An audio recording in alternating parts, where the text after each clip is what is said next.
کہ یہ جناب مجھے جواب نہیں ملا، اور 10 کلپ میرے، 10 کلپ آپ کے میرے اعتراض پر، تو اگر 10 کلپ میرے اور آپ کے بعد میں ضد کروں نا کہ یہ جناب مجھے جواب نہیں ملا، جواب یہ میری شکست ہوگی، اور آپ نے یہ کام کیا 10 کلپ کے بعد، تو پھر آپ کی بھی شکست ہوگی، ٹھیک ہے؟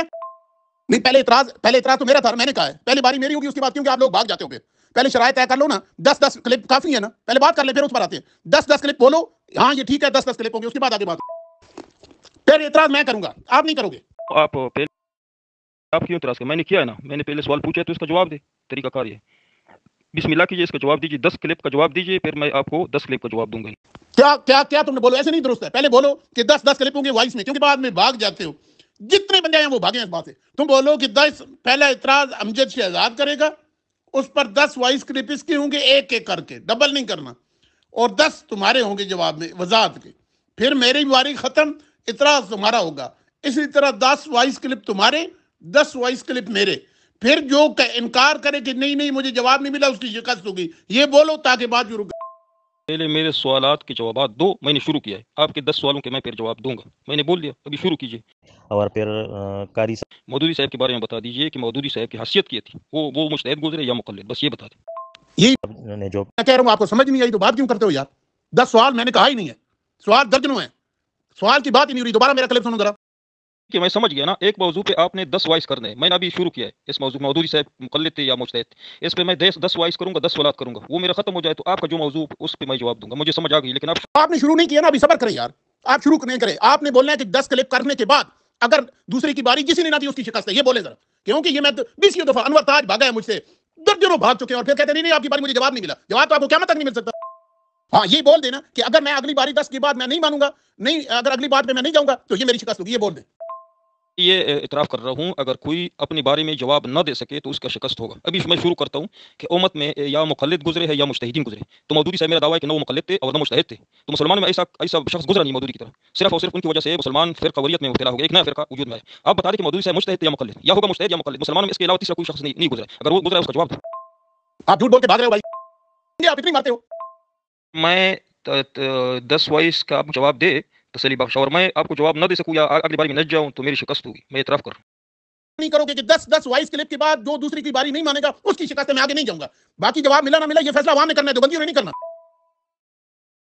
میں بار بار اعتراف کر رہا ہوں امجد صاحب، صبر کرو، جو آپ سوال کرتے ہیں اس کو جواب دے رہا ہوں کہ میں اعتراف کر رہا ہوں، اگر میں آپ کی جوابات نہ دوں یا نہ دے سکوں تو میری شکست ہوگی، یہ تو میں کہہ رہا ہوں اعتراف کر۔ ابھی میں نے شروع کیا ہے، ابتدا کیا ہے تو مودودی صاحب کے بارے میں کہ ایسا کوئی مسلمان بتا دے مودودی کی طرف۔ چھوڑ دو نا تسلی، بات تمہیں تسلی تو ہوتی نہیں ہے، 80 سال سے ہم تسلی کروا رہے ہیں، وہ ہم یہاں بتائیں گے، اس کو تم رہنے دو، کہو 10 وائس کلپ، میں سوال کروں گا، اعتراض تمہارا ہوگا، ہم نے اس ایک ٹاپک پر 10 وائس کلپ کرنے ہیں، اور پھر دوسری کی باری آ جائے گی، جو یہ باری نہیں تسلیم کرے گا نہیں دے گا اس کی شکست ہوگی، جب تک بولو گے نہیں آگے میں نہیں، مجھے تمہارے جواب کی بات نہیں ہے، میں تمہارے جواب کی بات نہیں کر رہا، میں تمہیں کہہ رہا ہوں وہ تو میں نہ مانوں تو پھر تمہاری شکست ہوگی، فیصلہ میں نے کرنا ہے نا، پھر میں کہوں گا مجھے جواب نہیں ملا تمہاری شکست ہو جائے گی۔ جیسا بھی ہو، لیکن مجھے آپ 10 تم نے سند کہاں سے لی ہے اور بھاگ جائے گا۔ ابھی دیکھیں یہ کہے گا تم مولی نہیں ہو، تمہاری داڑھی چھوٹی ہے، تم نے سند کہاں سے لی ہے اور بھاگ جائے گا۔ اتنے تو یہ بے غیرت ہے کہ وائس میں سے ابھی پتہ چل جائے گا کہ کون بھاگتا ہے اور کون بد زبانی بد کلامی کرتا ہے، گروپ والوں کو پتہ چل جائے گا۔ میرا نام ہے ابو سلمان، میں دیوبندی مسلک کا ہوں۔ وائس میں اس لیے نہیں کر رہا ہوں کہ تمہارے لوگوں میں ایسا کوئی بندہ نہیں جو مودودی کا دفاع کر سکے، تو گروپ جو بنایا ہے مودودی کے دفاع کے لیے بنایا ہے، تاکہ مودودی پہ جو الزامات ہے اس کے جواب دے سکوں، کہ گروپ اس لیے بنایا ہے کہ علماء دیوبند کے خلاف بکواس کرو، اس کا جواب دیجیے۔ ہاں اگر آپ سوالات کرتے مناظرہ نہیں کرتے تو اس کے لیے کوئی اصول تو مقرر کیجیے، ایک سوال آپ کا اور اس کا میں جواب دوں گا، تب میرا سوال آپ اس کا جواب دو گے، اس اصول پہ اگر بات کر سکتے تو آ جاؤ میدان میں۔